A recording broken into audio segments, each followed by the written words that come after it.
on est ici dans une journée de clôture, mais c'est pas un sujet qu'on peut clore facilement que celui du droit commun, me semble-t-il. Et je crois que tout ce qu'on a fait ensemble depuis 6 mois le démontre amplement. Alors évidemment, il y a une échéance de court terme pour vous, qui est celle de la préparation et de la signature des contrats de ville, mais ce qu'on a pu voir ensemble tout au long de ce travail, c'est que la question du droit commun, en réalité, c'est un processus à conduire en continu, et c'est plus spécifiquement un processus de changement à la fois pour les politiques publiques, mais aussi, peut-être surtout, pour la politique de la ville elle-même. Et tout ça ne va pas se régler, se faire du jour au lendemain parce qu'on aura signé des contrats. Bon, ça c'est une vue de l'esprit. Et d'ailleurs, vous l'avez compris pour ceux qui ont participé aux séances antérieures, que la vocation de ce cycle de qualification, c'était pas de construire une sorte de boîte à outils ready-made qui vous permette de repartir dans vos territoires et de savoir de façon avec une recette clé en main pour construire vos contrats de ville. C'était pas l'enjeu. L'enjeu, c'était plutôt de vous inviter à penser cette question en termes stratégiques, à ne pas vous enfermer uniquement dans la seule question des moyens et de leur recensement. Et c'est aussi vous inviter à poser, comme le disait Emmanuel il y a un instant, à se poser la question des finalités de l'action, pas seulement des moyens, mais aussi des finalités, et des processus. J'insiste sur le mot processus parce que, à lire les circulaires, à entendre les discours officiels, on aurait presque l'impression que le contrat de ville est une fin en soi. Or, il faut quand même rappeler que le contrat de ville, c'est un moyen, c'est pas une fin en soi. C'est pas très important en soi, le contrat de ville. C'est important si ça permet ensuite de faire des choses. Et donc, la dynamique qui va se produire après le contrat de ville, elle est probablement plus importante que celle qui se produit en amont de la signature du contrat de ville pour sa préparation. Même si, évidemment, ce qui se passe en amont va déterminer en partie ce qui va se passer en aval. Mais en partie seulement parce que l'expérience du passé, des CUCS, des contrats de ville des générations passées, montre que même quand on a des politiques de droit commun qui se mobilisent fortement dans la préparation de ces contrats, une fois que ceux-ci ont été signés, bien souvent, la politique de la ville, dans sa mise en œuvre, ça redevient l'affaire de spécialistes de la politique de la ville. De spécialistes qui, en pratique, sont spécialisés ou se sont spécialisés dans le financement du tissu associatif.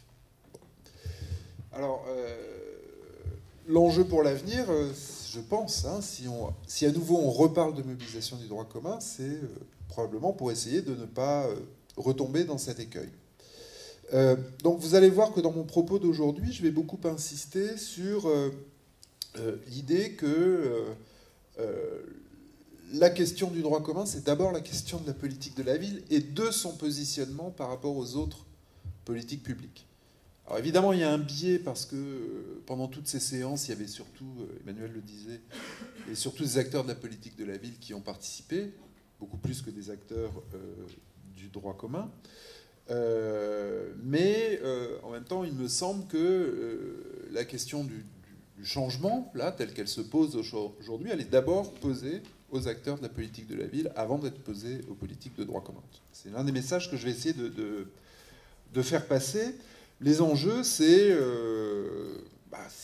comment les métiers dits de la ville, les métiers des professionnels de la politique de la ville, peuvent évoluer, comment leur place dans l'action publique peut évoluer. Si ça n'évolue pas, il n'y aura pas plus de mobilisation du droit commun demain qu'il n'y en avait hier. Je ne dis pas qu'il n'y en avait pas hier, mais il n'y en aura pas plus demain. Donc il me semble que la question posée aujourd'hui, c'est celle-ci. Et je crois qu'il faut vraiment insister sur, sur la question de la politique de la ville elle-même et de ses acteurs, pour ne pas tomber dans une sorte d'effet rhétorique qu'on a souvent entendu dans l'histoire de la politique de la ville. J'y avais insisté dans ma présentation du mois d'avril dernier. Il y a une rhétorique qu'on trouve aussi bien à droite qu'à gauche qui voudrait qu'on puisse se passer de la politique de la ville. C'est une rhétorique de la disparition de la politique de la ville. Et il me semble que c'est très éloigné de la réalité du fonctionnement des politiques publiques. Que dans la pratique, sauf exception, les différentes politiques publiques ne se mobilisent pas de façon prioritaire et de façon spontanée en direction des quartiers pauvres. Donc il y a besoin de façon structurelle d'une politique spécifique. Et toute la question devient celle du rapport entre les deux. Rapport entre les deux, si on dit aujourd'hui qu'il y a un enjeu de mobilisation du droit commun, c'est qu'on considère qu'il y a quelque chose qui n'est pas tout à fait satisfaisant dans le fonctionnement actuel de la politique de la ville, à qui on reproche de se substituer aux politiques de droit commun, au lieu d'en être, on pourrait dire, l'agent transformateur. Derrière ça, il y a l'hypothèse, parce que souvent on relie la question du droit commun à un enjeu d'égalité dans la ville, d'égalité républicaine, pour reprendre un mot prisé par le pouvoir national.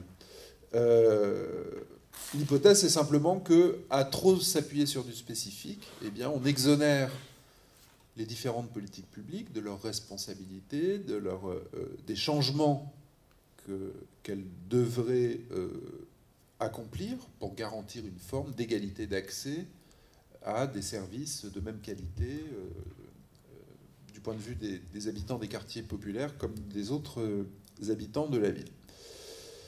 Alors, par rapport à cette hypothèse, et là aussi je pense peut-être pour ramener les discours à leur juste proportion, je crois qu'il faut tout de suite jeter un sort à une perception très répandue et très fausse, à mon sens, selon laquelle le droit commun aurait déserté les quartiers, que la politique de la ville se serait substituée au droit commun. Je crois que c'est très faux comme idée, que si on regarde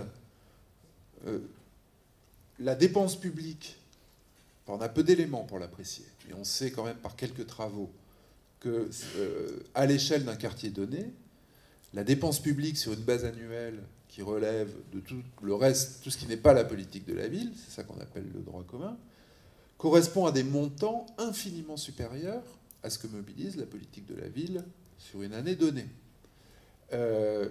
Sans même parler des transferts sociaux, le fait de faire marcher une école, desserte en bus, un bureau de poste, etc., tout ça coûte infiniment plus cher que ce qu'on voudra bien consacrer à la politique de la ville une année donnée, peut-être rénovation urbaine mise à part. Encore que la rénovation urbaine, c'est pas strictement des crédits spécifiques, c'est aussi beaucoup de crédits de droit commun et souvent de façon très majoritaire. Alors, en fait, là où je veux en venir, c'est que si on s'est mis à parler de substitution du droit commun par la politique de la ville, c'est qu'en réalité, tout le monde ne parle pas de la même chose quand il parle du droit commun. Ça, c'est une des ambiguïtés, je crois qu'il convient de lever là en préambule avant de s'engager dans cette journée pour être sûr que tout le monde adopte le même langage. C'est important pour définir des stratégies de changement. Bon. Je l'avais indiqué au mois d'avril, il n'y a pas de définition partagée du droit commun, et le droit commun obéit essentiellement à une définition négative. En gros, c'est toutes les autres politiques publiques. Mais une fois qu'on a dit ça, on ne l'a pas défini de façon positive. Et au fil des différentes journées, en fait, j'ai entendu parler du droit commun de façon au moins de d'au moins 3 façons très différentes. Première façon d'approcher le droit commun, ça renvoie à ce qu'on pourrait appeler les dépenses de base des administrations. Alors, dans ces dépenses de base, il y a des choses de nature assez différentes. Vous avez des dépenses publiques qui sont complètement aveugles au territoire, mais qui ont des effets territoriaux très importants. Je renvoie aux travaux de l'économiste Laurent Davy sur ce point. Je parle ici de tout ce qui relève en particulier de la redistribution sociale et des transferts sociaux.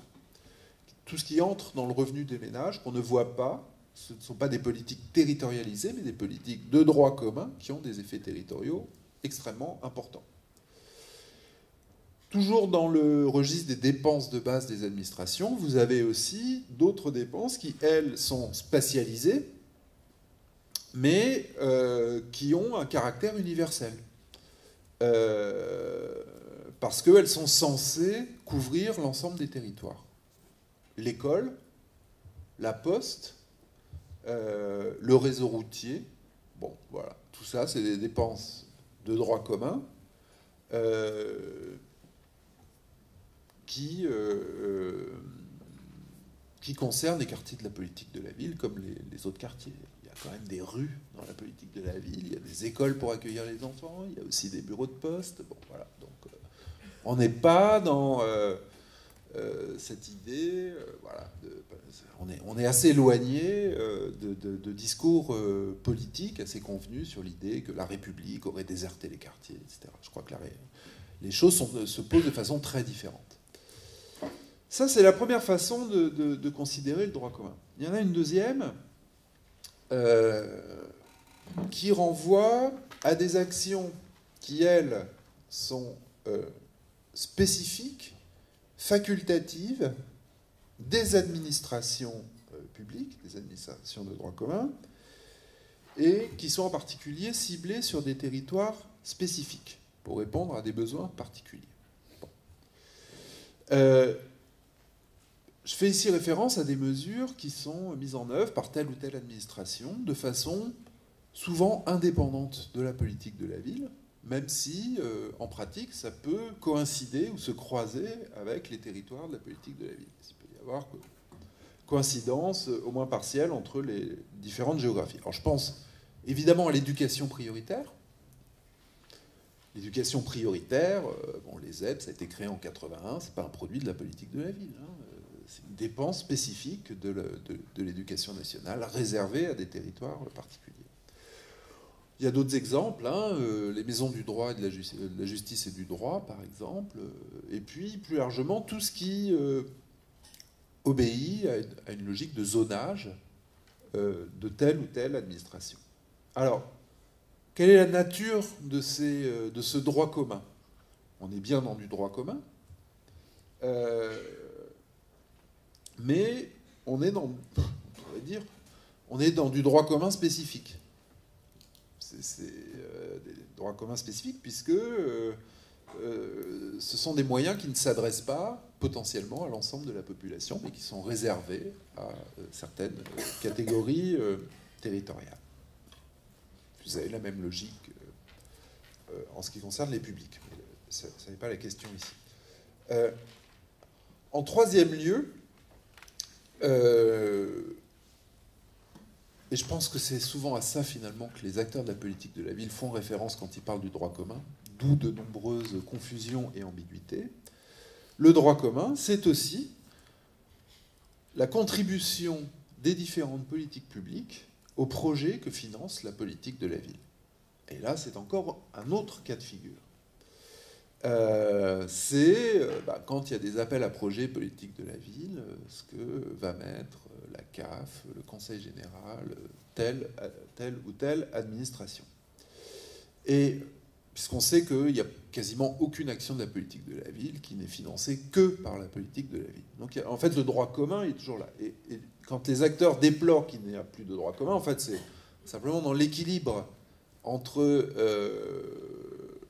crédits spécifiques et crédits de droit commun, mais ils ont le sentiment que les crédits spécifiques prennent le dessus sur les crédits de droit commun.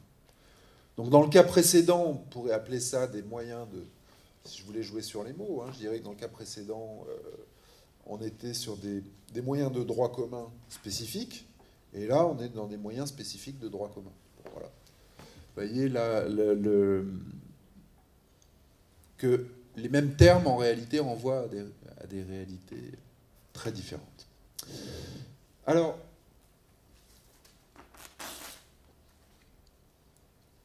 selon la définition qu'on adopte du droit commun, vous voyez que l'enjeu de la mobilisation des politiques de droit commun n'est pas du tout le même.